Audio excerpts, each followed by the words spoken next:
Ilang buwan na ang nakalipas nang pumanaw si Lola.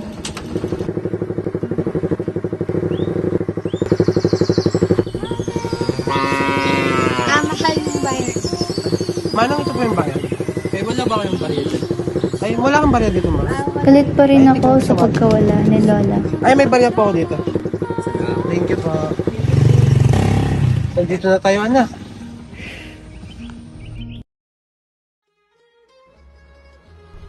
Ngayon, hindi na kami makakabalik sa Canada dahil nagamit na ang aming mga ipon.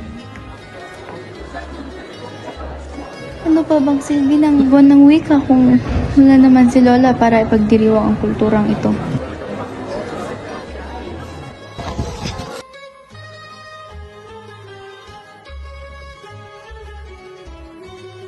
Mga kalahok, 5 minuto na lamang ay matatapos na ang poster making contest.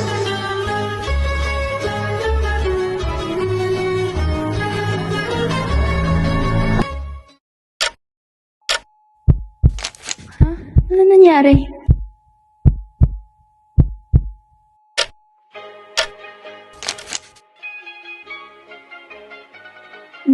Lola?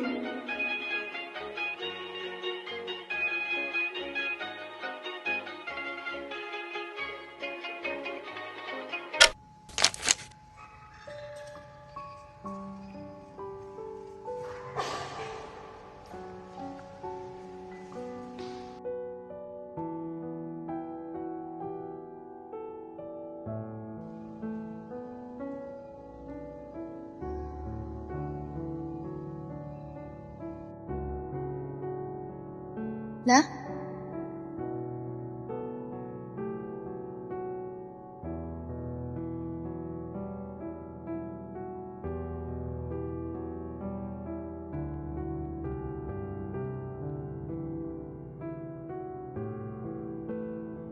Lola. Isipin mo, kahit ito'y paalam na.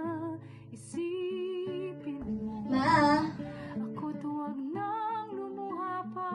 Ma, ano pong gusto nyo? Lumaban po kayo. Andito na po kami. Yung mga apo nyo at ang aking mga kapatid ay naghihintay para sa'yo. Okay na ako, Ash. Tila, dumating ang aking oras. Mahal ko kayong lahat. Ako'y proud sa'yo, Apo. Huwag mong kalimutan ang mga tradisyong Pilipino. Ang pagiging Pilipino ay hindi lamang isang pagkakakilanlan, kundi isang pamana. Isang pamana na dapat nating ipagmalaki, ipagpatuloy, at ibigay sa susunod na henerasyon. Mahal na mahal kita, Apo. Sana iyong isa puso ang bawat nahibla ng karunungang sumasalap sa iyong pagkatao bilang Pilipino. Salamat po, Lola. Sa lahat.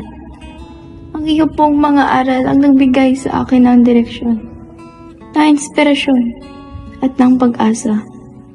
Sa bawat tono ng musika, himbal ng sinulid na aking dinatahi, sa bawat kulay na aking pinipinti, nararamdaman ko ang iyong presensya, ang iyong pagmamahal, at ang iyong pamana.